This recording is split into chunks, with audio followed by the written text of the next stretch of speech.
Mentari pagi belum sepenuhnya menampakkan diri di Cakrawala, namun di kediaman mewah keluarga Pramudya, aktivitas sudah menggeliat. Lampu-lampu kristal di ruang keluarga yang luas memancarkan cahaya keemasan, memantul pada lantai marmer Italia yang bersih mengkilap. Aroma kopi Arabica yang baru digiling bercampur dengan wampat harum kruasang almond yang baru keluar dari oven, menyebar ke seluruh penjuru rumah. Di dapur modern yang didominasi stainless steel dan meja granit hitam, Arini, 38 tahun, sang nyonya rumah, bergerak lincah. Rambut hitamnya yang selalu tertata rapi kini tergerai bebas, beberapa helai jatuh menutupi dahinya saat ia sibuk menyiapkan sarapan.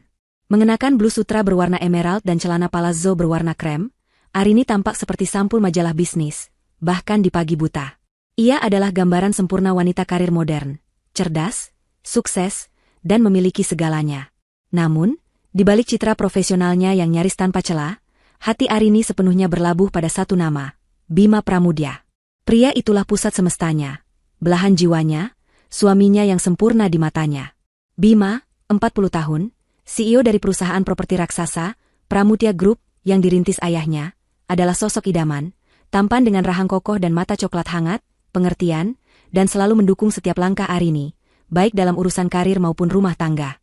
Mereka telah membangun mahligai rumah tangga yang kokoh, teruji waktu selama 10 tahun. 10 tahun yang penuh tawa, cinta, dan tantangan yang mereka hadapi bersama. Arini bersenandung kecil saat menuangkan kopi ke dalam 2 cangkir porselen berukir monogram, A.F.B.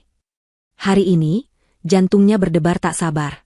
Bukan karena rapat besar dengan investor asing yang akan ia pimpin nanti siang di perusahaan startup teknologi miliknya, Innovated Solutions, melainkan karena peringatan pernikahan mereka yang ke-10 sudah di depan mata.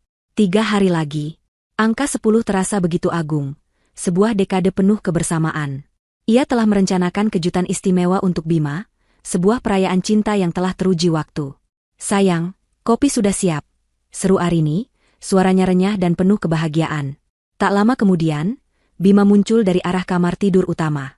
Ia mengenakan kemeja putih yang baru disetrika rapi, lengan bajunya sudah tergulung hingga siku, memperlihatkan lengan berototnya.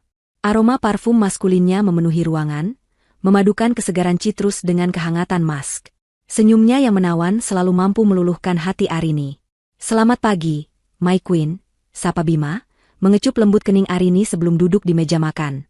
"Wanginya enak sekali. Kamu seperti koki bintang Michelin pagi ini." Arini tertawa kecil, pipinya merona tipis. "Hanya untuk suamiku tersayang. Ada rapat penting hari ini." Bima mengangguk sambil menyesap kopinya. Seperti biasa, ada pertemuan dengan klien dari Singapura. Mungkin akan sedikit terlambat malam ini. Lagi, alis Arini sedikit terangkat. Belakangan ini, alasan, rapat dengan klien, atau pekerjaan mendadak, sering sekali Bima lontarkan. Hampir setiap malam ia pulang di atas jam 9, bahkan kadang hampir tengah malam. Dulu, Bima selalu menomorsatukan makan malam bersama Arini, tak peduli sesibuk apapun. "Ya, ini proyek besar, sayang. Kamu tahu sendiri kan, bagaimana tekanan di puncak." Bima tersenyum menenangkan, mencoba meredakan kerutan di dahi Arini. Ia meraih tangan Arini di atas meja, mengelus punggung tangannya lembut. "Tapi tenang saja, aku pasti akan luangkan waktu untuk makan siang bersamamu besok. Bagaimana?" Arini menghela napas, berusaha menepis pikiran-pikiran negatif yang mulai merayap. Bima tidak pernah berbohong padanya. Kan? Mungkin memang pekerjaannya sedang sangat padat. "Baiklah. Jangan lupa sarapanmu, Bima. Aku sudah siapkan omelette kesukaanmu." Setelah Bima selesai sarapan, ia beranjak dari kursi. "Aku berangkat dulu, sayang. Doakan semoga lancar," ucapnya sambil mengecup Arini sekali lagi. Arini mengantar Bima sampai ke pintu utama. Bima masuk ke dalam mobil Mercedes-Benz hitam yang sudah menunggu. Dari balik jendela kaca, Bima melambaikan tangan, kemudian mobil mewah itu melesat membelah jalanan pagi yang mulai ramai. Setelah mobil Bima menghilang dari pandangan, Arini kembali ke dapur. Ia meraih ponselnya, mencari-cari ide hadiah perhiasan. Tak hanya untuk Bima, ia juga ingin memanjakan dirinya sendiri. Sebuah cincin berlian baru? Atau mungkin kalung safir yang anggun? Pikirannya melayang pada toko perhiasan langganannya, Adoria Jewelers, yang dikenal dengan koleksi eksklusif dan desain yang unik. Namun, di tengah euforia persiapan kejutan pernikahan, secuil keganjilan itu kembali menyusup, lebih kuat kali ini. Bima, belakangan ini, terlihat berbeda. Selain sering pulang terlambat, ia juga selalu sibuk dengan ponselnya. Hampir setiap saat, ponselnya berada dalam genggaman. Jika ia meletakkan ponselnya sebentar, itu pun selalu dalam posisi layar terbalik atau terkunci dengan kode sandi yang Arini tidak tahu. Dulu, Bima tak pernah seketat ini dengan ponselnya. Mereka bahkan sering bertukar ponsel untuk melihat-lihat foto atau mencari resep. Suatu malam, Arini pernah mencoba mengintip sekilas layar ponsel Bima saat suaminya tertidur. Namun, Bima tiba-tiba saja menggeliat, ponselnya langsung terjatuh ke lantai. Bima terbangun, dan dengan gerakan cepat, ia memungut ponselnya, seolah ada sesuatu yang harus disembunyikan. Wajahnya sempat terlihat panik, meskipun ia segera menguasai diri dan beralasan kaget karena ponselnya terjatuh. Arini hanya mengangguk, namun kecurigaan itu mulai mengendap di benaknya. Mungkin aku terlalu paranoid, bisik Arini pada dirinya sendiri, mencoba menepis pikiran-pikiran negatif yang terus mengganggu. Bima mencintaiku. Dia tidak mungkin melakukan itu. Namun, kejadian kecil itu terus menghantuinya. Hari demi hari, kecurigaan itu tumbuh, seperti benih kecil yang tertanam dalam tanah subur.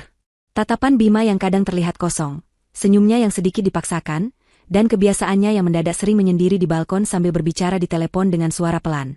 Arini bahkan sempat mendengar Bima menyebut nama seorang wanita, samar-samar, dalam salah satu panggilan teleponnya yang tergesa-gesa.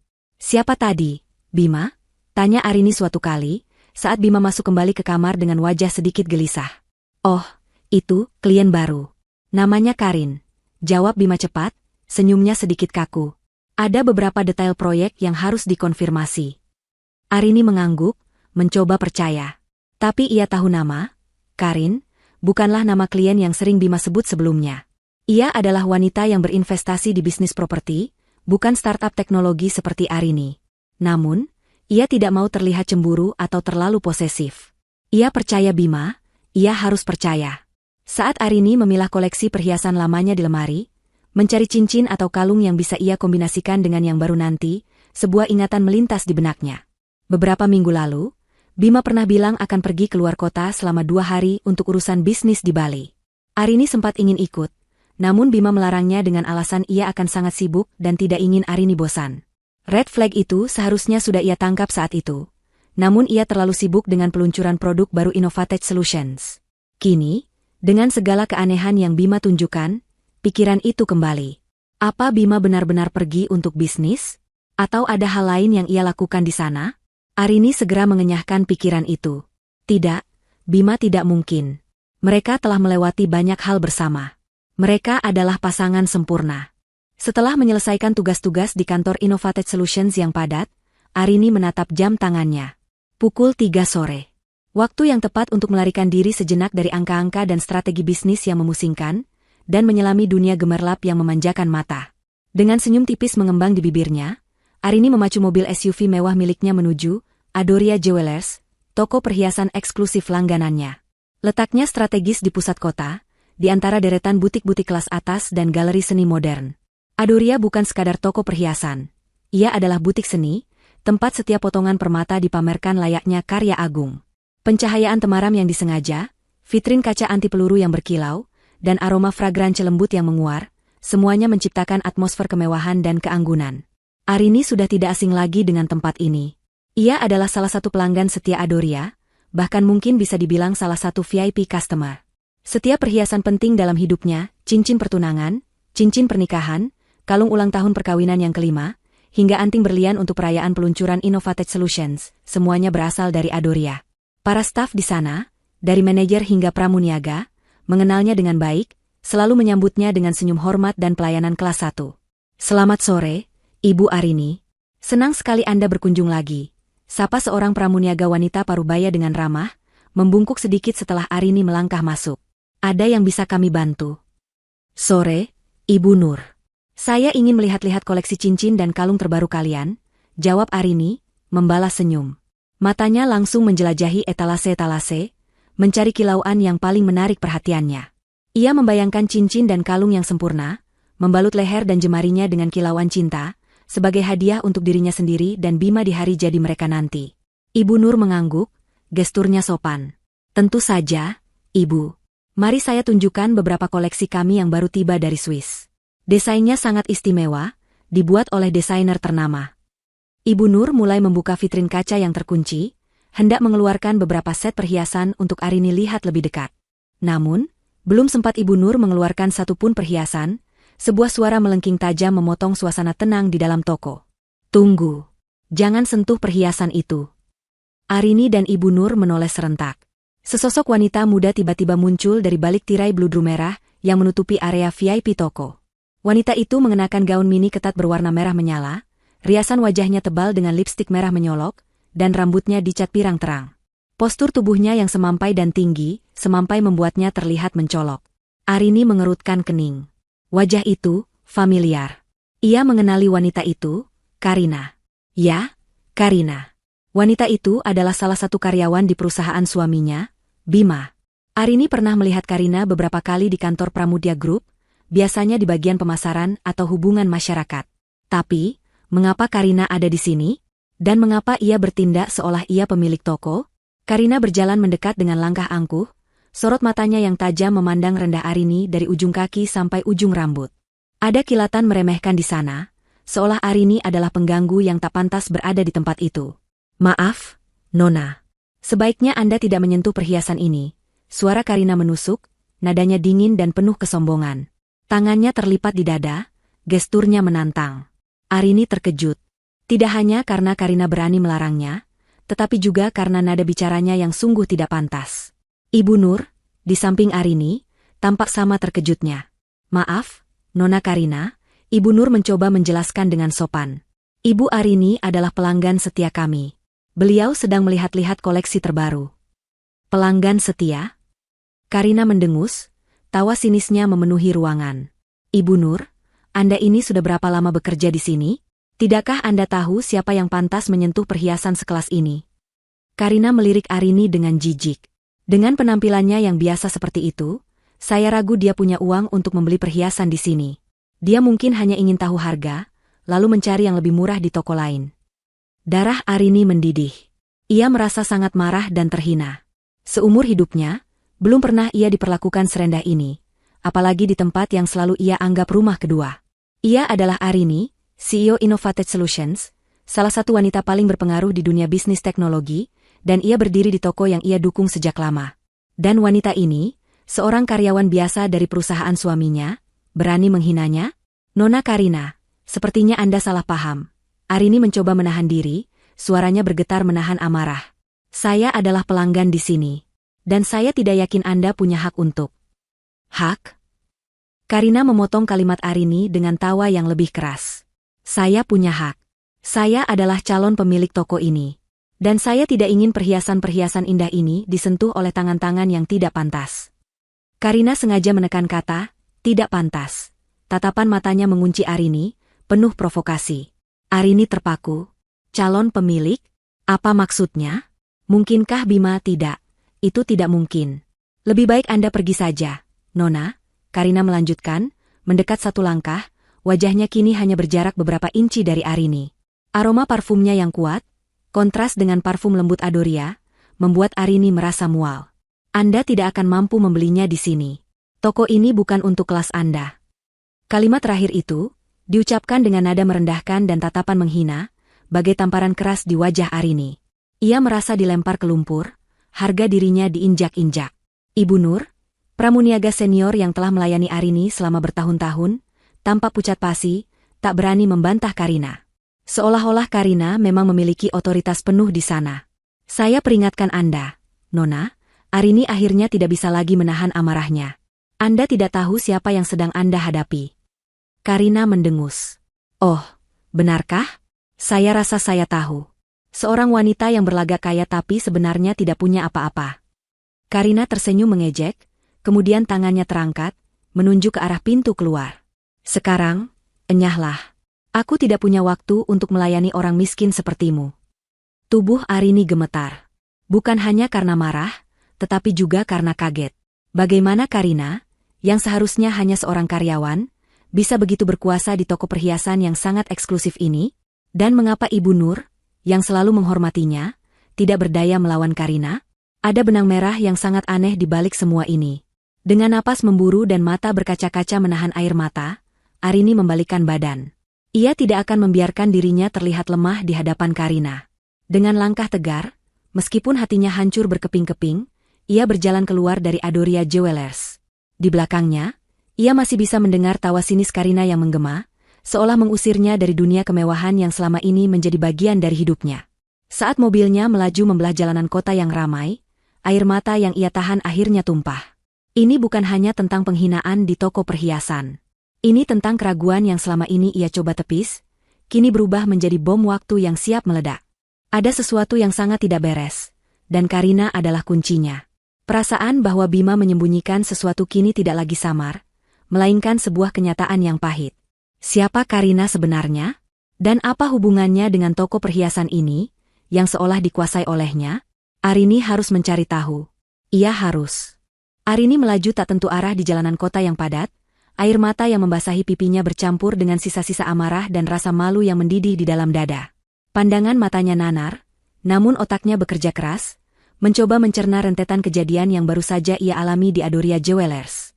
Penghinaan yang dilemparkan Karina, sorot mata meremehkannya, dan klaim aneh wanita itu tentang menjadi calon pemilik toko perhiasan eksklusif tersebut. Semua itu bagaikan serpihan teka-teki yang berserakan, membentuk gambaran yang sangat mengganggu. Tidak mungkin, gumam Arini, suaranya parau. Tidak mungkin Bima terlibat dengan Karina sampai sejauh itu. Namun, bisikan ragu itu tak mampu meredam gelombang kecurigaan yang semakin menghebat. Firasat buruk yang selama ini ia coba tepis, kini berubah menjadi keyakinan yang menusuk. Keanehan Bima belakangan ini, ponsel yang tak pernah lepas, pulang terlambat, bahkan nama, Karin, yang pernah ia dengar, semuanya terasa saling berhubungan dengan insiden memalukan ini. Arini meminggirkan mobilnya di sebuah area parkir sepi di dekat taman kota. Ia membutuhkan ketenangan, sebuah tempat untuk menenangkan gejolak emosi di dalam dirinya. Tangannya gemetar saat meraih ponsel, jarinya mencari kontak bernama Maya. Maya adalah sahabat terbaik Arini sejak bangku kuliah. Mereka telah melewati suka dan duka bersama, dan Maya adalah satu-satunya orang yang Arini percaya sepenuhnya untuk menceritakan segalanya, tanpa penghakiman. Sambungan telepon berdering beberapa kali sebelum akhirnya terdengar suara ceria Maya. "Halo, Arini? Ada apa?" Tumben menelepon di jam kerja. "Maya." Suara Arini tercekat, air mata kembali mengalir deras. Ia tidak bisa lagi menahannya. "Arini, kamu kenapa? Suaramu bergetar. Ada apa, sayang?" Suara Maya langsung berubah khawatir. Ia bisa merasakan ada yang tidak beres dari nada bicara sahabatnya. Arini berusaha menstabilkan napasnya. Aku baru saja diusir dari Adoria Jewelers." "Diusir? Kamu? Itu kan toko langgananmu. Pasti ada kesalahpahaman. Kamu sudah bilang ke manajernya?" Maya bertanya bertubi-tubi, tak percaya dengan apa yang ia dengar. "Bukan kesalahpahaman, Mei. Ada wanita yang mengusirku. Wanita itu, namanya Karina. Dia karyawan di kantor Bima." Arini mulai menceritakan secara rinci setiap detik kejadian di toko perhiasan.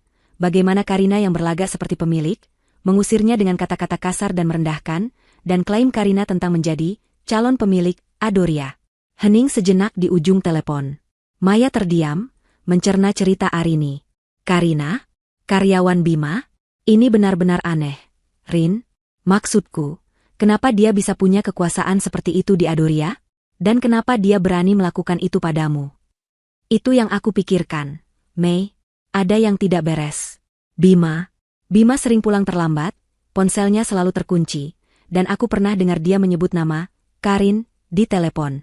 Aku mencoba menepisnya, tapi sekarang aku merasa semua itu saling berhubungan." Air mata Arini semakin deras. "Aku takut, Mei. Aku takut Bima selingkuh." Suara Maya terdengar serius kali ini, penuh kekhawatiran yang tulus. "Rini, dengarkan aku baik-baik. Kamu harus tenang dulu.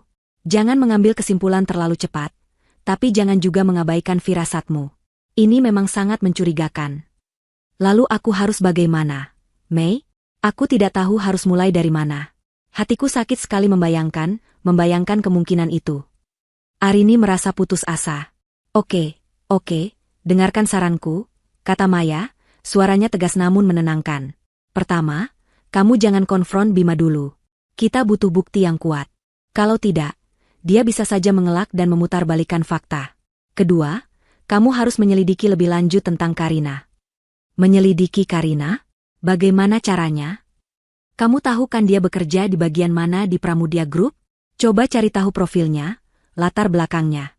Apakah dia punya koneksi dengan Adoria Jewelers? Lalu, kamu juga harus lebih perhatikan Bima. Perhatikan kebiasaan barunya, ponselnya. Intinya, kita harus kumpulkan informasi sebanyak mungkin. Maya berpikir sejenak. Aku bisa membantumu mencari tahu tentang Karina dari jaringanku. Aku punya beberapa kenalan di bagian HRD Pramudia Group. Mungkin mereka bisa memberikan informasi tanpa menimbulkan kecurigaan. Kamu mau membantuku? Mata Arini berkaca-kaca, terharu atas kesediaan sahabatnya. Tentu saja, Arini. Kita ini sahabat. Aku akan selalu ada untukmu. Tapi ingat, kamu harus hati-hati. Ini bisa jadi situasi yang sangat sensitif. Jangan sampai kamu malah terluka lebih dalam jika terburu-buru. Maya menambahkan peringatan, dan yang paling penting, siapkan dirimu untuk segala kemungkinan. Terkadang, kebenaran itu memang pahit. Rin? Kata-kata Maya bagaikan siraman air dingin yang menyadarkan Arini. Ya, Maya benar. Ia tidak bisa bertindak gegabah. Hati yang hancur karena curiga lebih baik daripada hancur karena kenyataan yang tak terduga. Ia harus kuat. Demi dirinya, demi masa depan pernikahannya. Setelah berbicara dengan Maya, Arini merasa sedikit lebih lega, meskipun hatinya masih berat. Ia memutuskan untuk pulang. Sepanjang perjalanan, otaknya terus memutar ulang semua keanehan Bima dan insiden di toko perhiasan. Ponsel Bima. Itu kuncinya. Jika Bima menyembunyikan sesuatu, pasti ada jejaknya di sana. Malam harinya, Bima pulang seperti biasa, jauh di atas jam 9 malam. Ia tampak lelah, namun berusaha tersenyum pada Arini. Maaf, sayang, rapatnya molor lagi, katanya sambil melepas jas. Arini hanya mengangguk, mencoba tersenyum seolah tidak terjadi apa-apa. Ia mengamati Bima. Saat Bima meletakkan jasnya di sofa, ia juga meletakkan ponselnya, masih dalam posisi layar terbalik. Sebuah kebiasaan baru yang sangat mencurigakan. Arini menghidangkan makan malam yang sudah ia siapkan, mencoba bersikap sealami mungkin. Ia bahkan mencoba membuka percakapan ringan tentang pekerjaan Bima, tentang proyek dengan klien Singapura itu. Bima menjawab dengan detail yang cukup meyakinkan, namun Arini bisa merasakan ada sesuatu yang disembunyikan di balik setiap kata. Tatapan matanya kadang melarikan diri, tidak sepenuhnya menatap Arini. Setelah makan malam, saat Bima pergi ke kamar mandi, Arini dengan cepat mendekati sofa. Tangannya gemetar saat ia menyentuh ponsel Bima. Ia ingin sekali membukanya, memeriksa setiap pesan, setiap riwayat panggilan. Namun, ponsel itu terkunci dengan kode sandi. Ia mencoba menebaknya, tanggal pernikahan mereka, tanggal ulang tahun Bima, tanggal ulang tahun Arini, tidak ada yang berhasil. Arini menghela napas panjang, kekecewaan merayapi dirinya. Kunci sandi itu seolah menjadi dinding tak terlihat yang memisahkan mereka. Bima tidak pernah menggunakan kunci sandi sebelumnya. Atau setidaknya, ia tidak pernah menyembunyikannya dari Arini. Ketika Bima keluar dari kamar mandi, ia melihat Arini berdiri di dekat sofa. Ada apa, sayang?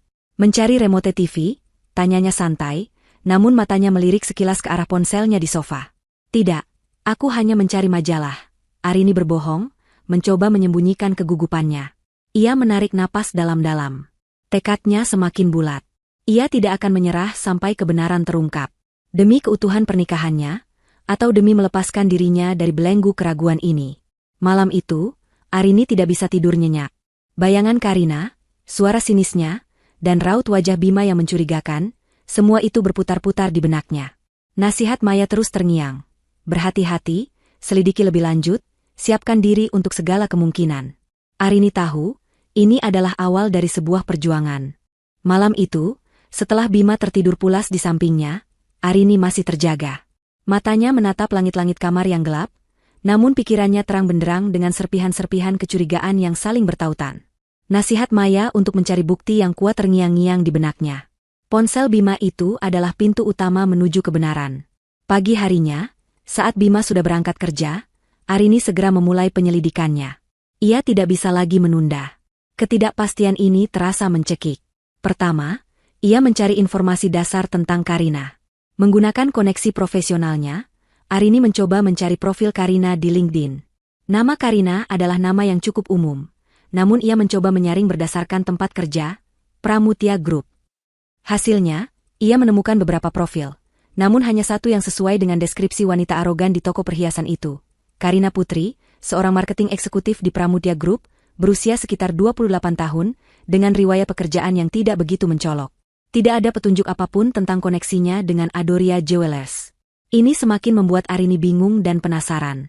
Bagaimana bisa seorang marketing eksekutif biasa bertingkah seperti pemilik di toko perhiasan sekelas Adoria?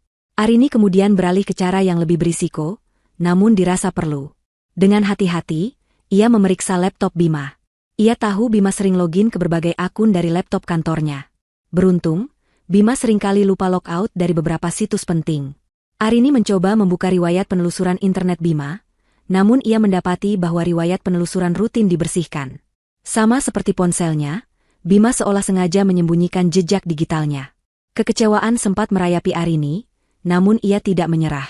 Ia tahu Bima seringkali menelepon seseorang saat Arini sedang mandi atau tidur. Ia ingat kata Maya, perhatikan kebiasaan barunya, ponselnya. Arini memutar otak. Bagaimana cara memeriksa riwayat panggilan Bima tanpa harus membuka ponselnya yang terkunci? Tiba-tiba, sebuah ide melintas di benaknya. Bima menggunakan nomor pascabayar dengan tagihan yang dikirimkan secara elektronik ke emailnya setiap bulan. Arini memiliki akses ke email pribadi Bima, yang juga terhubung dengan tagihan-tagihan rumah tangga. Dengan jantung berdebar kencang, ia membuka folder tagihan di email Bima. Di sana, terselip file PDF tagihan bulanan dari provider telekomunikasi Bima. Dengan tangan gemetar, Arini membuka file tersebut. Ia menggulirkan halaman demi halaman, memindai daftar panjang nomor panggilan masuk dan keluar. Dan di sana, di antara puluhan nomor klien dan rekan kerja Bima, Arini menemukan beberapa nomor yang tidak dikenal, yang sangat sering muncul. Frekuensi panggilannya sangat tinggi, terutama pada malam hari atau di jam-jam Bima sering pulang terlambat. Beberapa nomor bahkan menunjukkan durasi panggilan yang cukup panjang. Arini menuliskan nomor-nomor itu di sebuah notes kecil. Firasatnya semakin kuat. Salah satu nomor tersebut, ia yakin, adalah nomor Karina. Tapi ia butuh bukti yang lebih konkret. Hanya nomor telepon saja tidak akan cukup. Pagi berikutnya, Arini memutuskan untuk mengambil langkah yang lebih berani. Ia menghubungi seorang kenalan lama, Pak Rahmat, satpam senior di gedung kantor Pramudia Group. Pak Rahmat sudah bekerja di sana sejak Bima masih kecil, dan ia memiliki hubungan baik dengan Arini, yang sering membawakan kue atau makanan ringan untuk para satpam. Pak Rahmat, selamat pagi, sapa Arini melalui telepon, mencoba terdengar sesantai mungkin. Selamat pagi, Bu Arini. Wah, tumben sekali menelpon. Ada apa, Bu? Suara Pak Rahmat terdengar ramah. Begini, Pak Rahmat, saya ingin minta tolong sedikit. Saya kemarin kehilangan salah satu dokumen penting saya di kantor Bima. Saya ingat terakhir kali saya letakkan di mobil Bima saat saya menjemputnya beberapa hari yang lalu. Bisakah Bapak bantu saya periksa rekaman CCTV di area parkiran kantor, terutama di sekitar mobil Bima, beberapa hari terakhir ini? Arini merangkai alasan yang meyakinkan. Ia tahu ini adalah kebohongan, namun ia harus melakukannya. Oh, tentu saja, Bu Arini. Nanti saya bantu cek. Untuk tanggal berapa saja, Bu? Dan sekitar jam berapa?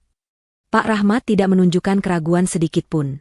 Arini memberikan rentang tanggal yang ia curigai, terutama tanggal-tanggal di mana Bima pulang sangat terlambat, dan juga tanggal saat Bima mengaku pergi ke Bali. Kalau bisa, sekitar sore hingga malam hari, Pak. Mungkin saya lupa meletakkannya di dalam mobil saat itu. Baik, Bu. Nanti setelah jam makan siang, saya akan coba periksa. Nanti saya kabari kalau sudah ada hasilnya. Arini mengucapkan terima kasih. Napasnya lega bercampur tegang. Sekarang, yang bisa ia lakukan hanyalah menunggu. Setiap menit terasa seperti jam. Sore harinya, tepat ketika Arini hendak beranjak dari mejanya di Innovated Solutions, ponselnya berdering. Nama Pak Rahmat muncul di layar. Jantung Arini berdebar kencang.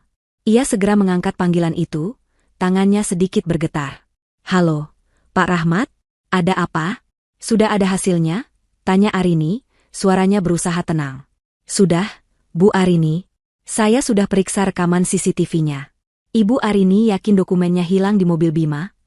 Nada suara Pak Rahmat terdengar sedikit ragu, bahkan cenderung aneh. Memangnya kenapa, Pak? Arini mulai merasakan firasat buruk yang sangat kuat. Begini, Bu, saya menemukan sesuatu yang mungkin Ibu perlu lihat sendiri.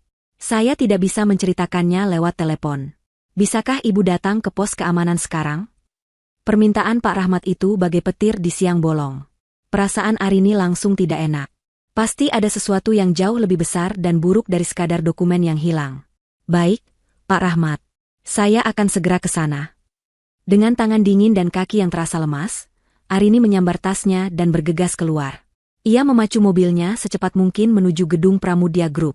Sepanjang perjalanan, skenario terburuk terus berkelebat di benaknya.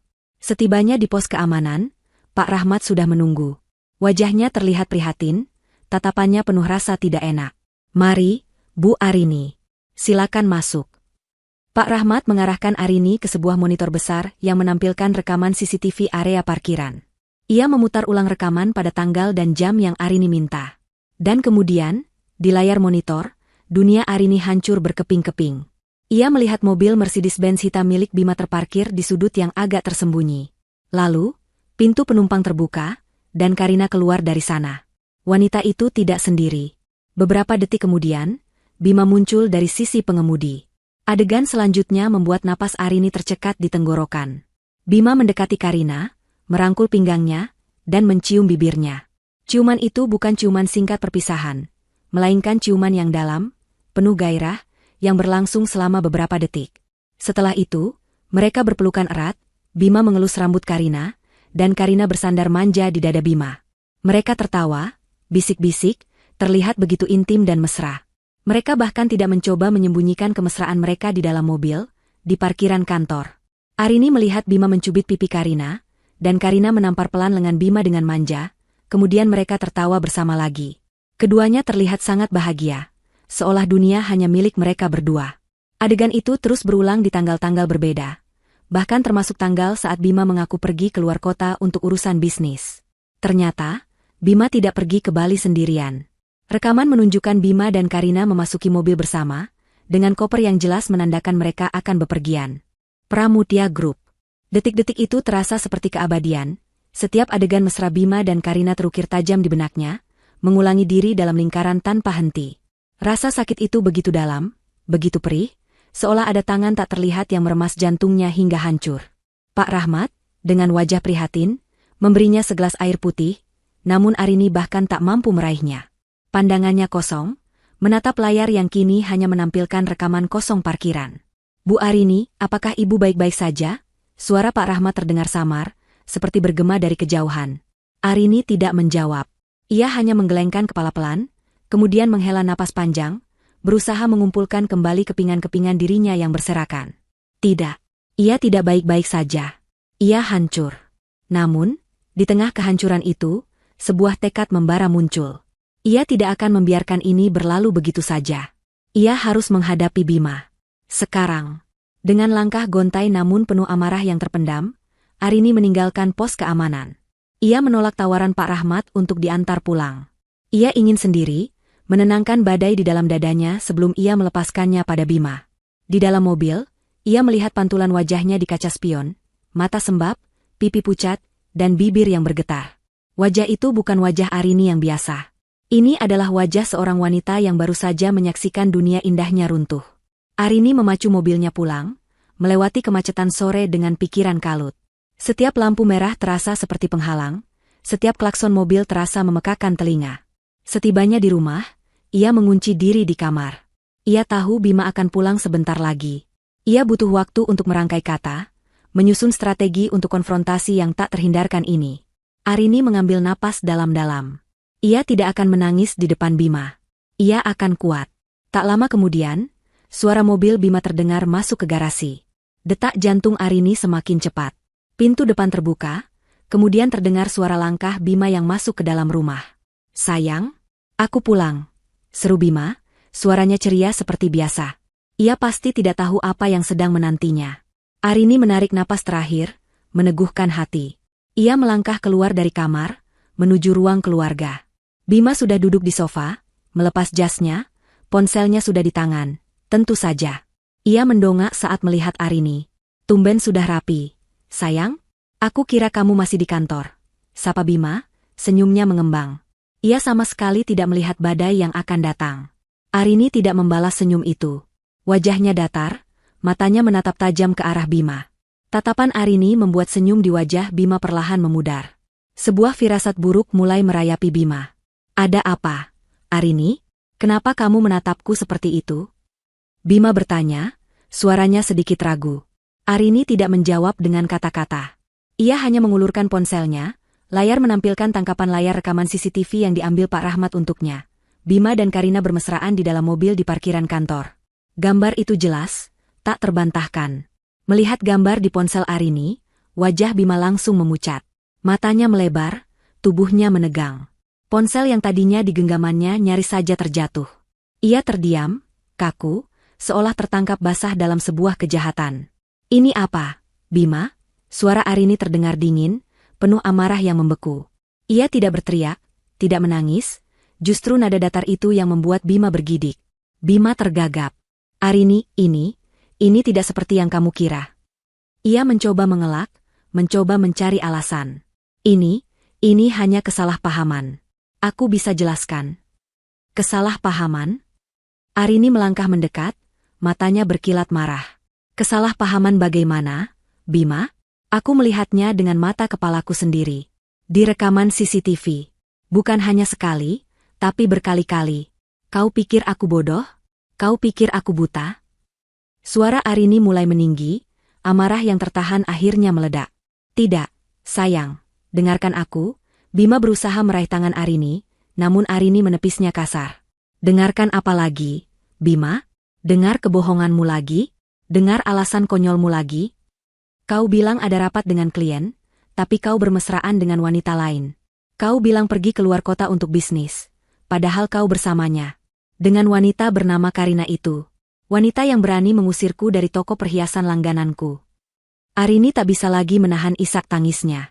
Air mata panas mulai membasahi pipinya lagi. Bima terdiam, tertunduk. Ia tidak bisa lagi menyembunyikan kebohongannya. Bukti yang Arini miliki terlalu kuat. Ia merasa terpukul, tertangkap basah, dan malu. Wajahnya merah padam.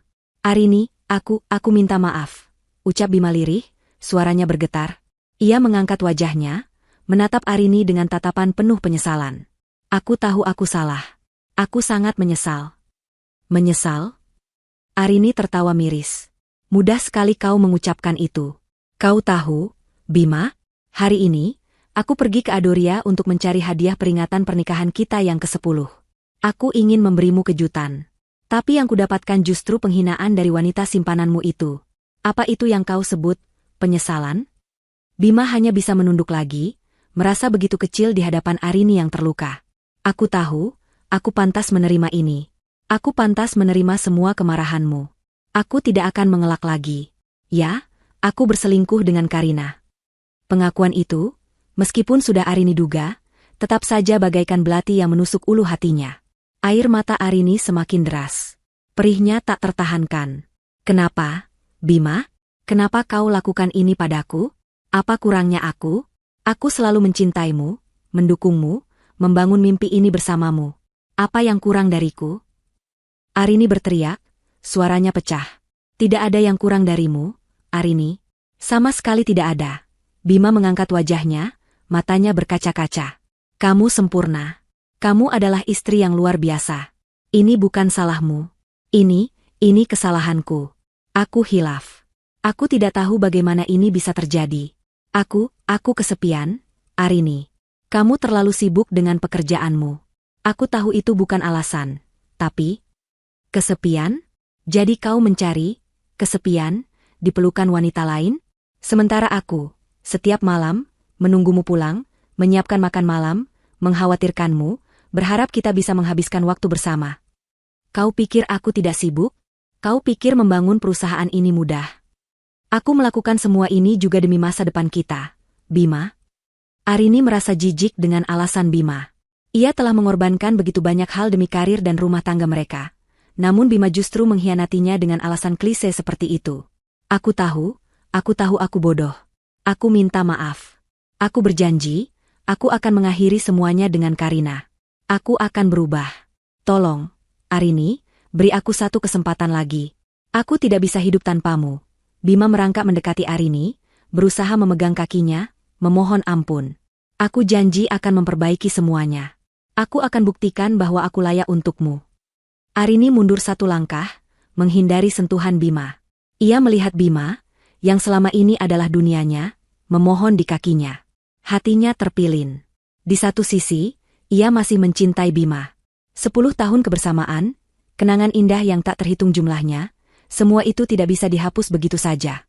Ia membayangkan hidup tanpa Bima, rasanya kosong dan hampa. Tapi di sisi lain, pengkhianatan ini terlalu menyakitkan, terlalu dalam lukanya. Bagaimana ia bisa mempercayai Bima lagi setelah semua kebohongan ini? Bagaimana ia bisa hidup dengan bayangan Bima dan Karina bermesraan, terekam jelas di otaknya? Malam itu, di dalam kamar yang terkunci, Arini tidak menangis lagi. Air matanya telah kering, berganti dengan tekad baja yang membara di dalam hatinya. Ia memejamkan mata, membiarkan gambaran Bima dan Karina bermesraan berputar di kepalanya. Rasa sakit itu masih ada, menusuk-nusuk, namun kini ada sesuatu yang lebih kuat, kemarahan dan keinginan untuk membalas. Bukan balas dendam yang membabi buta, melainkan balasan setimpal yang akan membuat mereka berdua mengerti konsekuensi dari perbuatan mereka. Terutama Karina. Wanita itu tidak hanya mencuri kebahagiaan rumah tangganya, tapi juga berani menghina dan merendahkannya di depan umum. Arini tidak akan membiarkan itu. Tidak akan. Ia adalah Arini, CEO Innovated Solutions, seorang wanita yang membangun kerajaannya sendiri dari nol. Ia juga adalah istri Bima Pramudia, dan ironisnya, ia adalah pemegang saham utama di Pramudia Group, sebuah fakta yang Bima sendiri sering lupakan, atau mungkin sengaja ia abaikan dalam kesuksesannya. Ayah Arini, seorang konglomerat di bidang pertambangan, telah menanamkan saham mayoritas atas nama Arini di Pramudia Group sebagai hadiah pernikahan mereka. Ia ingin memastikan putrinya memiliki kekuatan dan jaminan masa depan, terlepas dari apapun yang terjadi. Kekuatan itu, yang selama ini tersimpan, kini akan Arini gunakan. Arini membuka laptopnya. Ia membuka laporan keuangan Pramudia Group yang rutin dikirimkan kepadanya sebagai pemegang saham. Ia mencari-cari nama Karina Putri dalam daftar karyawan, mencari posisinya, gajinya. Ia melihat riwayat kinerjanya yang biasa-biasa saja. Tidak ada yang istimewa. Lalu, bagaimana bisa Karina begitu berlagak di Adoria Jewelers? Apa hubungan Adoria dengan Pramudia Group? Arini akan mencari tahu. Ia akan mencabut akar permasalahan ini sampai ke dasar. Keesokan paginya, Arini tidak menunjukkan tanda-tanda patah hati di wajahnya. Ia mengenakan powersuit berwarna abu-abu gelap, rambutnya dicepol rapi, dan wajahnya dipulas make-up tipis yang menyembunyikan mata sembabnya. Ia terlihat tenang, bahkan dingin. Kontras dengan Bima, yang terlihat berantakan dengan mata merah dan wajah pucat, seolah tidak tidur semalaman. Bima mencoba berbicara dengannya di meja makan, memohon maaf lagi. Arini hanya menatapnya kosong, tanpa ekspresi. Kita akan bicara nanti malam, ujar Arini datar, suaranya tak menunjukkan emosi. Sekarang, aku harus ke kantor. Bima terdiam. Ia tahu, tatapan mata Arini pagi ini adalah tatapan yang tidak bisa diganggu-gugat. Ia melihat sosok Arini yang berbeda, sosok yang kuat dan tegas, bukan Arini yang lembut dan penuh cinta seperti biasanya. Rasa takut mulai merayapi Bima. Ia tahu ia telah berbuat salah besar. Arini tidak pergi ke Innovated Solutions pagi itu. Tujuannya adalah Pramudia Group. Ia masuk ke gedung yang megah itu dengan langkah pasti, melewati lobi yang ramai. Para karyawan, yang mengenalnya sebagai istri CEO, menyapanya dengan hormat. Arini hanya membalas dengan anggukan singkat. Ia langsung menuju ke ruang rapat utama. Ia sudah menghubungi sekretaris Bima, Miss Wulan, dan meminta untuk menjadwalkan rapat darurat direksi dan kepala departemen. Miss Wulan, yang terkejut dengan permintaan mendadak itu, segera mengaturnya. Hanya dalam waktu kurang dari 1 jam, ruang rapat sudah terisi oleh para petinggi Pramudia Group, termasuk Bima, yang tampak bingung dan sedikit cemas. Bima duduk di ujung meja, menatap Arini yang duduk di kursi utama, seolah dialah yang memimpin rapat. Arini, ada apa ini? Kenapa ada rapat mendadak? Bisik Bima. Arini tidak menoleh. Ia menatap lurus ke depan, ke arah para direktur dan kepala departemen yang duduk di hadapannya. Ekspresinya tanpa celah, namun aura dingin terpancar kuat darinya. Selamat pagi, semuanya. Arini memulai, suaranya jernih dan berwibawa, mengisi ruang rapat yang sunyi. Saya meminta rapat darurat ini karena ada hal penting yang harus segera kita bahas dan putuskan. Ia menarik napas. Mengenai reputasi dan integritas perusahaan kita. Semua mata tertuju pada Arini. Mereka saling berbisik, bertanya-tanya apa yang sedang terjadi. Bima terlihat semakin gelisah. Beberapa waktu yang lalu, lanjut Arini, suaranya sedikit meninggi, Saya mendapatkan laporan mengenai perilaku tidak etis dan tidak profesional yang dilakukan oleh salah satu karyawan kita. Perilaku ini tidak hanya merusak citra karyawan itu sendiri, tetapi juga mencoreng nama baik Pramudia Group. Arini mengamati ekspresi di ruangan itu. Beberapa direktur tampak tegang, termasuk Bima. Saya memiliki bukti yang sangat kuat mengenai hal ini. Bukti yang tidak bisa dibantah, kata Arini, matanya menatap tajam ke arah Bima. Dan karena saya adalah pemegang saham utama di perusahaan ini, saya memiliki hak dan kewajiban untuk mengambil tindakan tegas demi menjaga nama baik Pramudia Group. Tiba-tiba, pintu ruang rapat terbuka. Karina masuk dengan tergesa-gesa, terengah-engah. Ia mengenakan gaun yang lebih sederhana, namun wajahnya masih terlihat angkuh. Ia datang karena mendapat panggilan mendadak dari Miss Wulan untuk rapat direksi. Karina tidak menyadari jebakan yang Arini pasang untuknya. Ia tersenyum tipis, matanya melirik ke arah Bima sejenak. Namun senyumnya langsung pudar saat melihat tatapan dingin Arini. Maaf saya terlambat, kata Karina, mencoba tersenyum pada Bima, namun Bima hanya membuang muka. Arini menatap Karina dengan sorot mata yang membakar. Bagus, Nona Karina. Anda datang tepat waktu. Arini berdiri, memegang remote control proyektor. Gambar di layar tiba-tiba berubah, menampilkan foto profil Karina dari database perusahaan. Saudara dan saudari sekalian, izinkan saya memperkenalkan saudari Karina Putri, marketing eksekutif di perusahaan kita. Karina tersenyum, merasa di atas angin karena namanya disebut di depan direksi. Namun, senyumnya langsung menghilang saat Arini berbicara lagi. Nona Karina Putri, pada hari kemarin, Anda telah melakukan tindakan yang sangat tidak profesional. Anda telah mempermalukan seorang pelanggan setia Adoria Jewelers, bahkan mengusirnya dari toko, dengan alasan yang tidak berdasar. Apakah Anda bisa menjelaskan tindakan Anda ini? Suara Arini lantang dan jelas. Karina terkejut. Wajahnya memucat. Ia melirik ke arah Bima, mencari bantuan, namun Bima hanya menunduk, tidak berani menatapnya. Saya tidak mengerti, Bu Arini. Saya tidak tahu apa yang Ibu bicarakan. Karina mencoba mengelak, Arini mendengus sinis. Ia menekan tombol pada remote. Gambar di layar proyektor kini menampilkan rekaman CCTV dari Adoria Jewelers. Jelas terlihat Karina sedang memarahi Arini, menunjuk-nunjuk ke arah pintu, dan kemudian Arini yang keluar dari toko dengan wajah terluka. Anda akan mengelak lagi setelah melihat ini, Nona Karina? Para direktur di ruangan itu mulai berbisik-bisik, menatap Karina dengan tatapan menghakimi. Karina menelan ludah, tubuhnya gemetar. Dan bukan hanya itu, lanjut Arini, suaranya kini semakin tajam, menusuk hingga ke tulang. Ia menekan tombol lagi. Kali ini, layar menampilkan rangkaian foto tangkapan layar dari rekaman CCTV di parkiran kantor Pramudia Group. Foto-foto Bima dan Karina bermesraan, berciuman, berpelukan, terlihat sangat jelas. Bahkan ada foto mereka berdua masuk ke mobil dengan koper. Seluruh ruang rapat hening, suara napas pun terdengar jelas. Bima terbelalak, wajahnya pucat pasi, menatap Arini tak percaya.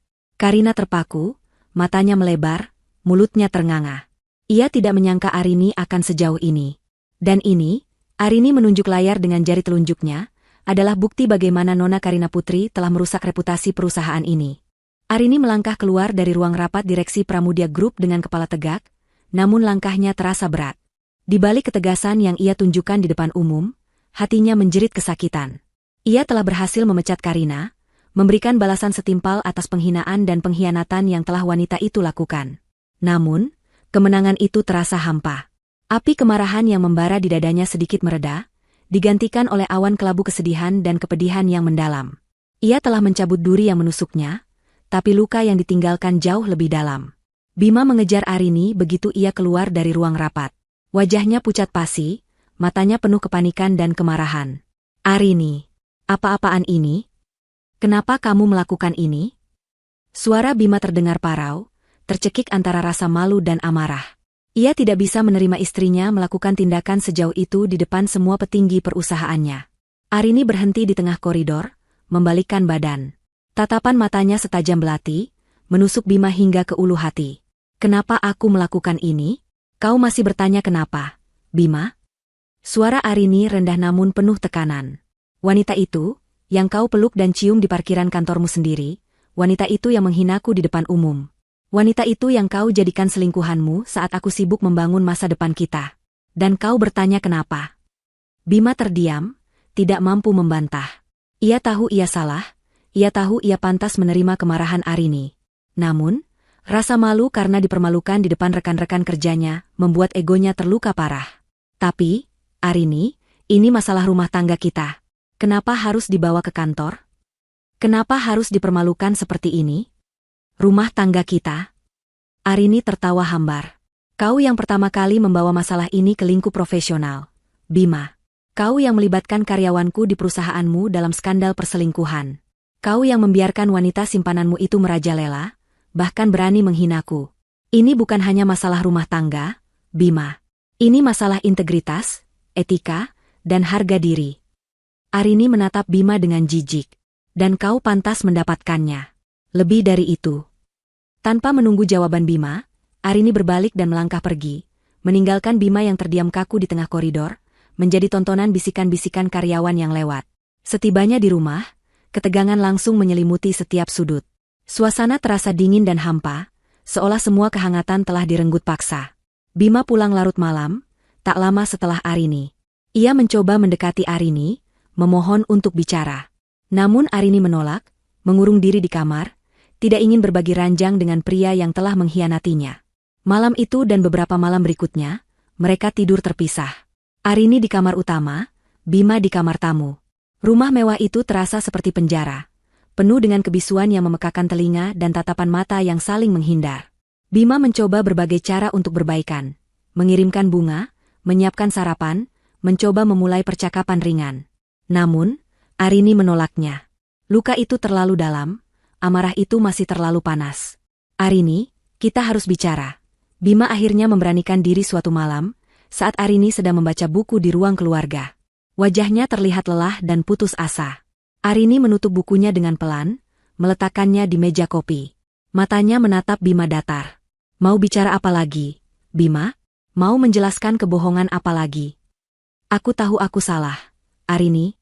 Aku tahu aku sangat jahat padamu. Bima mendekat, duduk di sofa di seberang Arini. Aku tidak meminta kamu langsung memaafkanku. Tapi kita harus membicarakan masa depan kita. Masa depan pernikahan ini. Arini menghela napas panjang. Ia tahu Bima benar. Mereka tidak bisa terus-menerus hidup dalam ketegangan seperti ini. Diskusi berat itu harus dilakukan, seberapapun sakitnya. Baiklah, kata Arini, suaranya tenang, namun ada getaran di sana. Aku akan mendengarkan. Tapi jangan harap aku akan langsung memaafkanmu. Bima mengangguk. Aku mengerti. Aku hanya ingin kamu tahu, aku benar-benar menyesal. Aku sudah memutuskan semua hubungan dengan Karina. Aku sudah memblokir semua kontaknya. Aku tidak akan pernah mengulanginya lagi. Apa yang membuatmu percaya aku akan mempercayaimu lagi, Bima? Arini bertanya, tatapannya menantang. Setelah semua kebohongan itu, semua pengkhianatan itu, bagaimana aku bisa hidup dengan bayanganmu dan Karina, setiap kali aku melihatmu? Bima menunduk. Aku tahu itu akan sulit. Tapi aku siap melakukan apapun. Aku akan membuktikan diriku. Aku akan pergi ke konselor pernikahan jika kamu mau. Aku akan melakukan apapun untuk menyelamatkan pernikahan kita. Kata-kata Bima, menyelamatkan pernikahan kita, menggantung di udara. Arini menatap cincin pernikahan di jarinya, yang kini terasa begitu berat. Ia mencintai Bima, itu tidak bisa dipungkiri. 10 tahun kenangan indah, impian yang mereka bangun bersama, semua itu terlalu berharga untuk dilepaskan begitu saja. Namun, rasa sakit itu begitu kuat, pengkhianatan itu begitu nyata. Aku butuh waktu, Bima, ujar Arini lagi. Aku tidak tahu apakah aku bisa. Luka ini terlalu dalam. Aku akan memberimu waktu. Berapapun waktu yang kamu butuhkan. Bima berjanji, matanya memohon. Aku tidak akan memaksamu. Tapi tolong, jangan menyerah pada kita. Malam itu, diskusi mereka berlangsung hingga larut. Arini mengungkapkan semua rasa sakit, kekecewaan, dan kemarahan yang ia pendam. Bima mendengarkan dengan sabar, menundukkan kepala, menerima setiap pukulan kata-kata Arini tanpa membantah. Ia tahu ia pantas menerimanya. Setelah Bima pergi ke kamar tamu, Arini merasa sedikit lebih lega karena telah mengungkapkan perasaannya. Namun, dilema itu masih ada. Ia tidak ingin menyerah begitu saja, namun ia juga tidak yakin apakah ia memiliki kekuatan untuk memperbaiki hati yang telah hancur. Keesokan harinya, Arini memutuskan untuk mencari nasihat dari orang tuanya. Ibunya, Buati, adalah seorang wanita bijaksana yang selalu menjadi tempat Arini berkeluh kesah. Ayahnya, Pak Ardi, meskipun seorang pebisnis ulung, selalu mengutamakan kebahagiaan putrinya. Arini tahu, mereka akan memberikan nasihat terbaik. Ia mendatangi rumah orang tuanya yang asri di kawasan perbukitan. Aroma melati menyambutnya di halaman depan. Ibunya langsung memeluknya begitu melihat wajah Arini yang sembab. "Ada apa, Nak? Kamu terlihat tidak baik-baik saja," kata Buati lembut, mengelus punggung putrinya. Arini menceritakan semuanya, dari insiden di toko perhiasan hingga rekaman CCTV dan konfrontasi dengan Bima. Air mata kembali mengalir saat ia mengingat setiap detail pengkhianatan itu. Ibunya mendengarkan dengan sabar, sesekali mengusap air mata Arini. Pak Ardi, yang baru datang dari kebunnya, duduk di samping mereka, wajahnya menunjukkan keprihatinan yang mendalam. "Bima berani-beraninya dia melakukan ini padamu." Pak Ardi, yang biasanya tenang, kini terlihat marah.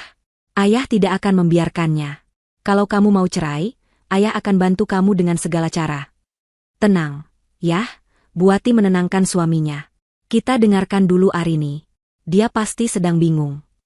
"Aku tidak tahu harus berbuat apa, Bu, Yah," Arini terisak.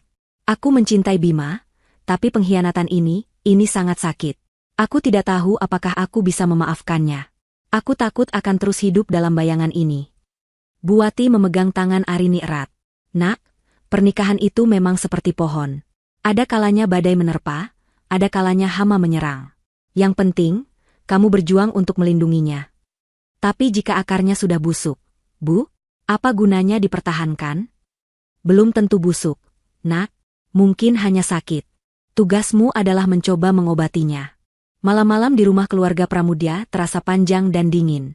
Meskipun kini Bima sudah kembali tidur di kamar utama, ranjang itu terasa seperti jurang pemisah. Arini tidur membelakangi Bima, menciptakan dinding tak kasat mata di antara mereka. Luka akibat pengkhianatan itu terlalu dalam, dan meski amarahnya mulai mereda, rasa sakit dan kekecewaan masih menguasai hati Arini. Namun, di tengah keheningan yang menyiksa itu, Arini mulai melihat kesungguhan Bima.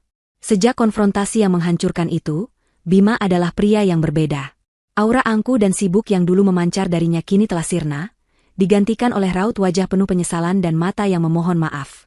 Ia tidak lagi pulang larut malam dengan alasan rapat yang tak berujung. Setiap sore, pukul 5 tepat, mobilnya sudah terparkir di garasi. Ia akan langsung mencari Arini, tidak lagi sibuk dengan ponselnya. Ponsel itu kini tergeletak begitu saja di meja.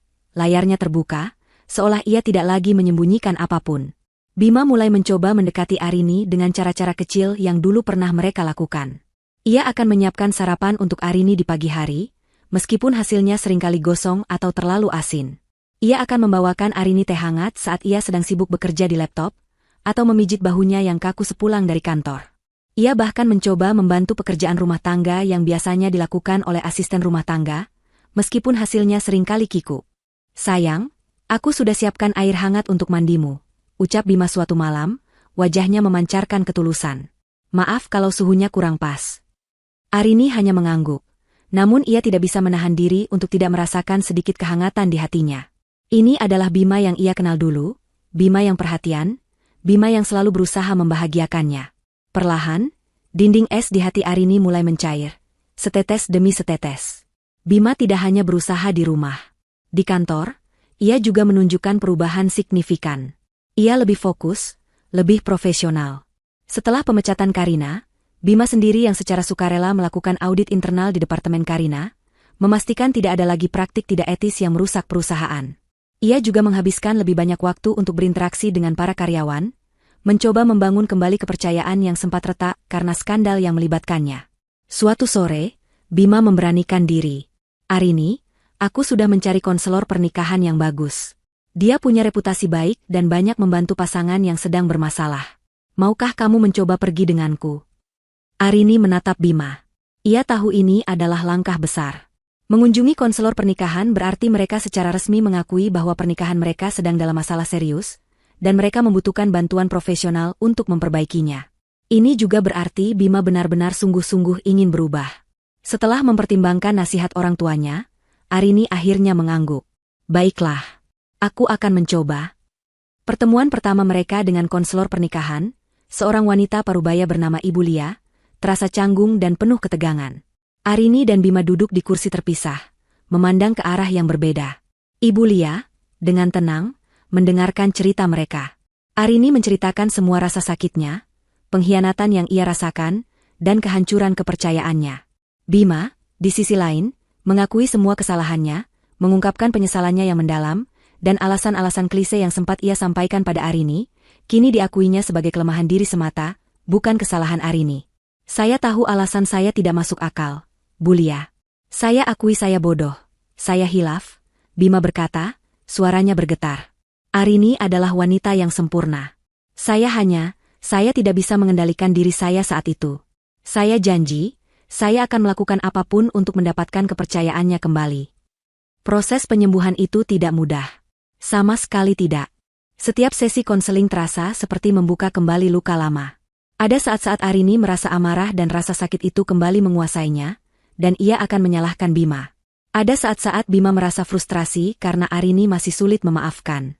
Namun, Ibu Lia selalu membimbing mereka dengan sabar, memberikan mereka alat untuk berkomunikasi dengan lebih efektif, dan membantu mereka memahami akar permasalahan di balik perselingkuhan itu. Bima belajar untuk lebih mendengarkan Arini, memahami kebutuhannya, dan mengisi waktu luangnya dengan hal-hal yang positif, bukan mencari pelarian. Ia juga belajar untuk mengatasi rasa kesepiannya dengan mendekatkan diri pada Tuhan dan juga pada Arini, bukan mencari perhatian dari wanita lain. Arini, di sisi lain, belajar untuk perlahan-lahan membuka hatinya kembali, untuk tidak terus-menerus menahan diri dalam ketakutan. Ia belajar bahwa memaafkan bukanlah melupakan, melainkan melepaskan beban di hatinya. Suatu hari, setelah sesi konseling yang cukup intens, Arini dan Bima duduk di kafe dekat tempat praktik Ibu Lia. Arini menyeruput kopinya. Aku melihat kesungguhanmu, Bima, ujar Arini pelan, menatap suaminya. Aku tahu ini tidak mudah bagimu. Dan aku menghargai usahamu. Wajah Bima langsung berbinar. Ini adalah pengakuan pertama dari Arini yang ia terima setelah berbulan-bulan berjuang. Terima kasih, Arini. Itu berarti segalanya bagiku. Aku benar-benar ingin memperbaiki ini. Aku ingin kita kembali seperti dulu. Kita tidak akan bisa kembali seperti dulu, Bima, Arini menjawab jujur. Luka ini akan selalu ada. Tapi kita bisa membangun yang baru. Yang lebih kuat, yang lebih jujur. Bima mengangguk, matanya berkaca-kaca. Aku siap. Aku siap membangunnya bersamamu. Dari nol pun aku siap. Meskipun masih ada keraguan dan rasa sakit yang tersisa, Arini melihat kesungguhan yang tulus di mata Bima. Ia melihat penyesalan yang mendalam, bukan hanya penyesalan karena ketahuan, tetapi penyesalan karena telah menyakiti wanita yang ia cintai. Proses penyembuhan ini akan panjang. Ia tahu itu. Tetapi, setidaknya, kini ada harapan. Harapan bahwa mereka bisa melewati badai ini, dan keluar sebagai pasangan yang lebih kuat. Arini memutuskan untuk memberikan kesempatan. Bukan hanya untuk Bima, tetapi juga untuk dirinya sendiri, untuk pernikahannya. Ia akan mencoba memaafkan, dan mencoba untuk membangun kembali kepercayaan itu, sehelai demi sehelai, seperti menenun kain yang robek. Proses penyembuhan dalam pernikahan Arini dan Bima, meskipun perlahan, mulai menunjukkan hasil. Namun, Arini tahu bahwa ia tidak bisa hanya bergantung pada Bima. Kebahagiaannya tidak boleh lagi sepenuhnya bergantung pada orang lain, bahkan pada suaminya sendiri. Ia telah belajar pelajaran berharga dari pengkhianatan ini, bahwa ia harus fokus pada diri sendiri, pada kekuatannya, dan pada apa yang memberinya kepuasan sejati. Luka di hatinya masih ada, namun kini ia mengubahnya menjadi motivasi. Arini memutuskan untuk mencurahkan energinya lebih banyak pada Innovated Solutions, perusahaan startup teknologi miliknya yang kini semakin berkembang pesat. Ia merasa bahwa dengan mencapai kesuksesan yang lebih tinggi dalam karirnya, ia bisa menemukan kembali rasa percaya diri dan validasi diri yang sempat terguncang. Ia ingin membuktikan pada dirinya sendiri bahwa ia mampu bangkit, lebih kuat dari sebelumnya. Suatu pagi, di kantornya yang modern dan dinamis, Arini menerima kabar baik. Perusahaannya lolos seleksi awal untuk sebuah proyek internasional yang sangat ambisius. Pengembangan platform e-commerce berskala global dengan teknologi AI tercanggih. Proyek ini akan menuntut waktu, pikiran, dan inovasi yang luar biasa. Ini adalah tantangan baru yang sangat besar, dan Arini langsung merasa antusias. Ini kesempatan emas, Ibu Arini, seru Doni, Kepala Tim Riset dan Pengembangan Innovated Solutions, dengan wajah bersemangat. Jika kita berhasil memenangkan tender ini, Innovated Solutions akan naik ke level internasional. Saya tahu, Doni, Arini tersenyum, kilatan semangat kembali terlihat di matanya. Siapkan proposal terbaik. Kita akan berjuang habis-habisan untuk proyek ini. Meskipun jadwalnya kini menjadi sangat padat, Arini merasa lebih hidup. Ia menghabiskan berjam-jam di kantor, memimpin rapat, berdiskusi dengan timnya, dan merancang strategi. Proyek ini bukan hanya tentang bisnis. Ini tentang membuktikan pada dirinya sendiri bahwa ia memiliki kekuatan yang tak terbatas. Di tengah kesibukan barunya, Maya, sahabat baiknya, selalu ada sebagai pendukung setia. Maya adalah jangkar bagi Arini, tempat ia bisa meluapkan segala frustrasi dan mencari semangat. Setiap kali Arini merasa lelah atau ragu, Maya selalu ada dengan kata-kata penyemangat dan motivasi yang tulus. "Bagaimana progres proyekmu, Rin?" tanya Maya suatu sore melalui video call. Maya sering menemaninya makan siang atau minum kopi, sekadar untuk mendengarkan. "Sangat menantang, Mei. Tapi aku suka tantangannya," jawab Arini, tersenyum tipis. "Rasanya aku kembali menemukan diriku yang dulu, yang ambisius dan penuh semangat." "Itu bagus, Rin," Maya tersenyum tulus. "Aku selalu tahu kamu punya potensi sebesar itu. Jangan biarkan apapun merenggut semangatmu. Termasuk masalah rumah tanggamu. Aku tahu. Aku belajar banyak dari semua ini, Mei." Arini menghela napas. "Dulu, kebahagiaanku terlalu bergantung pada Bima. Sekarang, aku sadar, kebahagiaanku adalah tanggung jawabku sendiri." Maya mengangguk setuju. "Itu inti dari segalanya. Kamu harus bahagia dengan dirimu sendiri dulu, baru kamu bisa membangun kebahagiaan bersama orang lain." Dukungan Maya tidak hanya berupa kata-kata. Ia seringkali mengirimkan makanan sehat ke kantor Arini, atau mengajak Arini pergi berbelanja untuk melepas penat, atau sekadar menemaninya berolahraga di pusat kebugaran. Kehadiran Maya adalah pengingat konstan bagi Arini bahwa ia tidak sendirian. Tentu saja, proses ini tidak selalu mulus. Ada hari-hari ketika rasa sakit akibat pengkhianatan itu kembali menghantuinya. Bayangan Bima dan Karina, tawa mereka, sentuhan mereka, terkadang muncul kembali, mengganggu konsentrasinya. Di saat-saat seperti itu, Arini akan mencari cara untuk mengalihkan pikiran. Ia akan membenamkan diri dalam pekerjaan, atau melakukan meditasi, atau berlari di taman hingga ia merasa lelah secara fisik. Ia belajar bahwa memaafkan adalah sebuah proses, bukan tujuan akhir. Ia memaafkan Bima, bukan untuk Bima, melainkan untuk dirinya sendiri, agar ia bisa melepaskan beban di hatinya. Namun, ia juga tahu bahwa melupakan adalah hal yang mustahil. Luka itu akan selalu ada, sebagai pengingat akan pelajaran berharga yang ia dapatkan. Pentingnya integritas, kepercayaan, dan kekuatan diri. Arini mulai melihat dunia dengan cara yang berbeda. Ia menjadi lebih peka terhadap orang-orang di sekitarnya.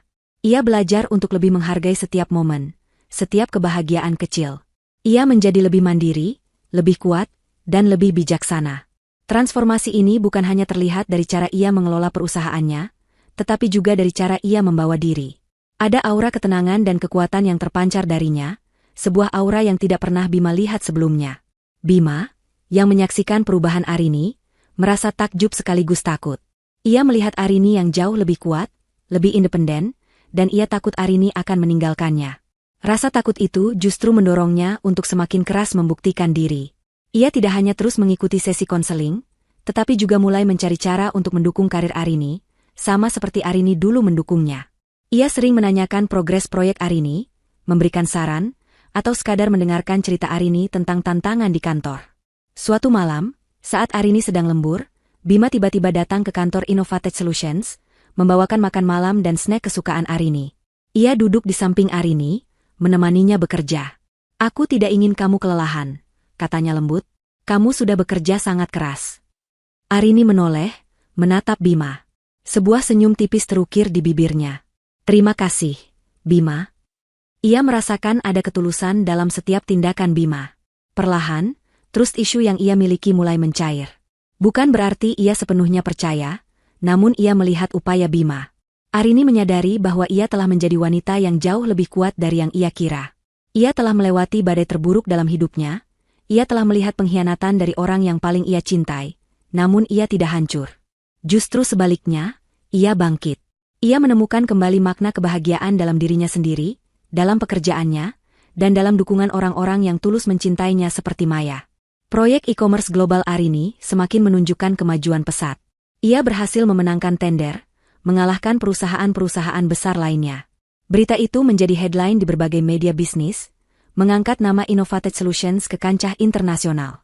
Arini diundang menjadi pembicara di berbagai seminar, berbagi kisah sukses dan inspirasinya. Ia adalah ikon bagi wanita-wanita muda yang ingin berkarir dan mandiri. Di panggung-panggung itu, Arini selalu tersenyum, memancarkan aura percaya diri. Ia telah belajar memaafkan, tetapi tidak melupakan. Luka itu adalah bagian dari kisahnya, bagian dari perjalanannya yang telah membentuknya menjadi sosok yang lebih tangguh dan bijaksana. Ia adalah bukti bahwa patah hati tidak selalu berarti akhir. Terkadang, ia adalah awal dari sebuah kebangkitan yang luar biasa. Setelah kebangkitan karir Arini yang gemilang dan upaya keras Bima untuk memperbaiki diri, hubungan mereka memasuki fase yang paling krusial, masa ujian kepercayaan. Luka itu memang mulai mengering, namun bekas lukanya masih ada, mengingatkan Arini akan pengkhianatan yang pernah terjadi. Bima harus terus membuktikan dirinya, setiap hari, dalam setiap tindakan kecil, bahwa ia benar-benar telah berubah dan layak mendapatkan kepercayaan Arini kembali. Bima menyadari sepenuhnya betapa rapuhnya kepercayaan Arini. Ia tidak lagi menganggap enteng apapun. Setiap janji yang ia ucapkan, ia tepati. Setiap komitmen yang ia buat, ia penuhi. Ia tidak lagi menghilang tanpa kabar, atau pulang larut malam tanpa alasan yang jelas. Jika ada urusan kantor yang mendadak, ia akan menelepon Arini, menjelaskan situasinya secara detail, bahkan terkadang melakukan panggilan video untuk menunjukkan bahwa ia memang di tempat kerja.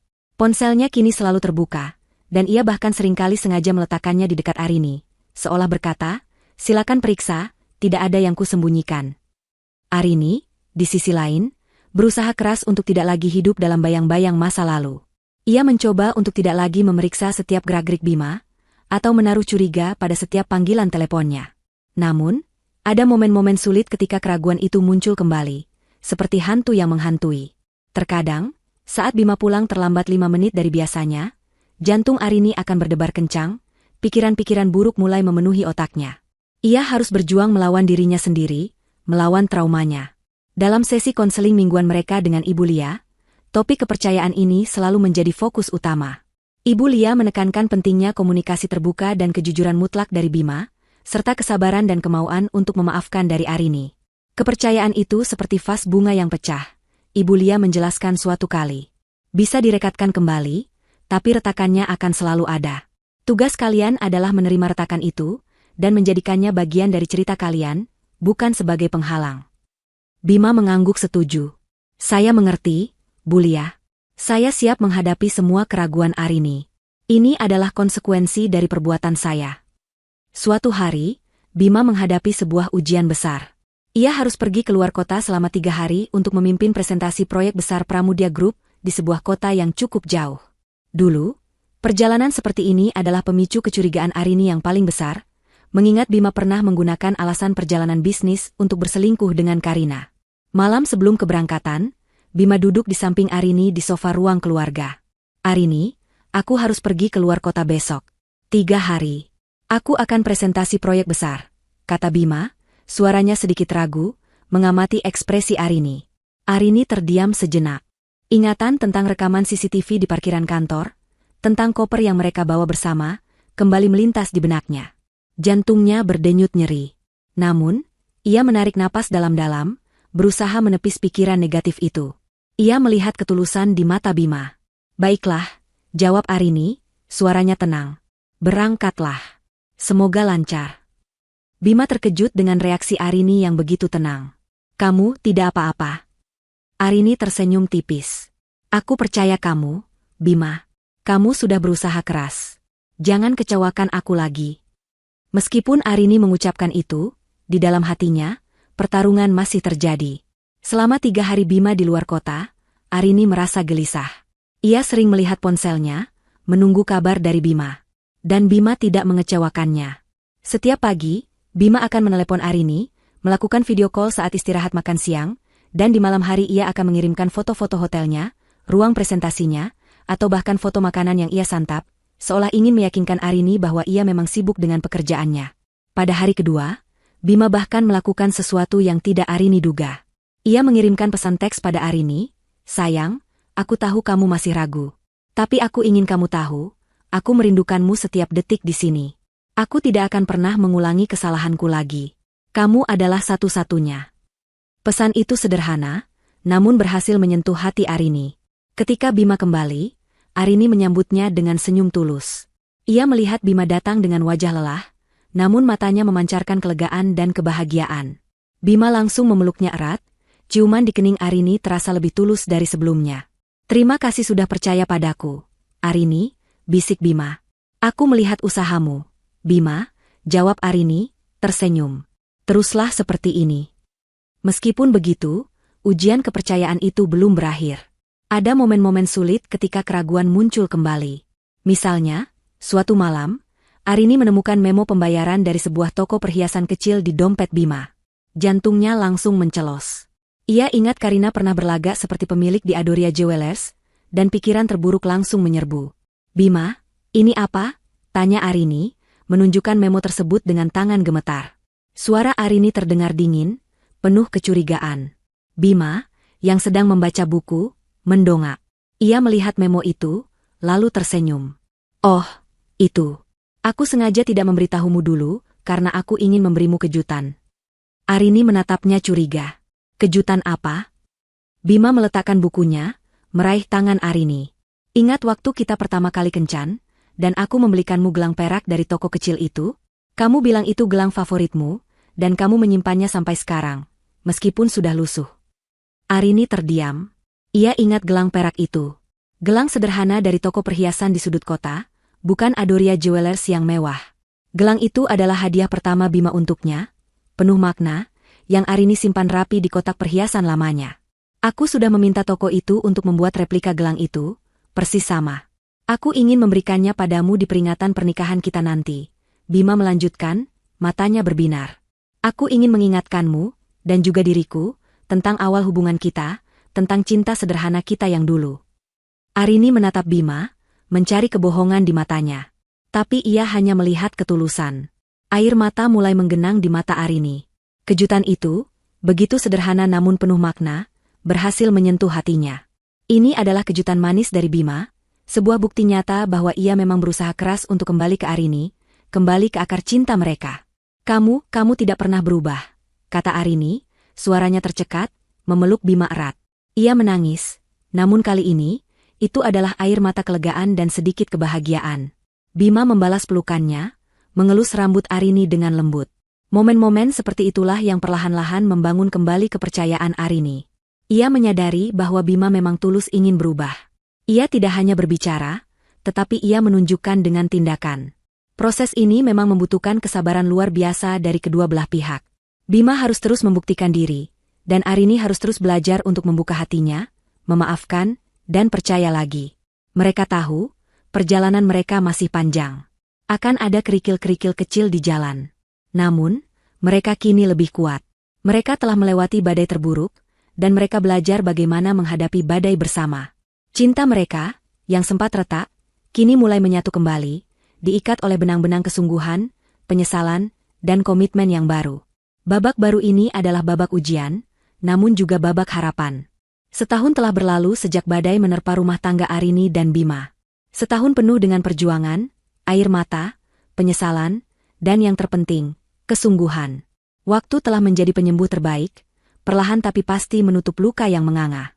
Hubungan Arini dan Bima, meskipun tidak akan pernah kembali persis seperti dulu, kini telah menjadi sesuatu yang lebih kuat, lebih jujur, dan lebih matang. Retakan-retakan masa lalu tidak lagi menjadi penghalang, melainkan menjadi saksi bisu kekuatan cinta dan komitmen yang telah mereka bangun kembali. Pagi itu, udara di Semarang terasa segar, membawa aroma bunga melati yang menguar dari taman belakang rumah mewah mereka. Arini terbangun dengan senyum di bibirnya. Hari ini adalah peringatan pernikahan mereka lagi. Bukan yang ke-10, melainkan yang ke-11. Namun, tahun ini terasa sangat berbeda. Tidak ada kecurigaan, tidak ada rahasia tersembunyi, tidak ada ketegangan yang mencekik. Hanya ada kehangatan dan ketenangan yang menyelimuti hati Arini. Bima sudah terjaga di sampingnya. Ia membalikkan badan, menatap Arini dengan mata penuh cinta. Rambutnya sedikit berantakan, namun senyumnya tulus. Selamat pagi, istriku, bisik Bima, mengecup lembut kening Arini. Selamat pagi, suamiku, balas Arini, matanya berbinar.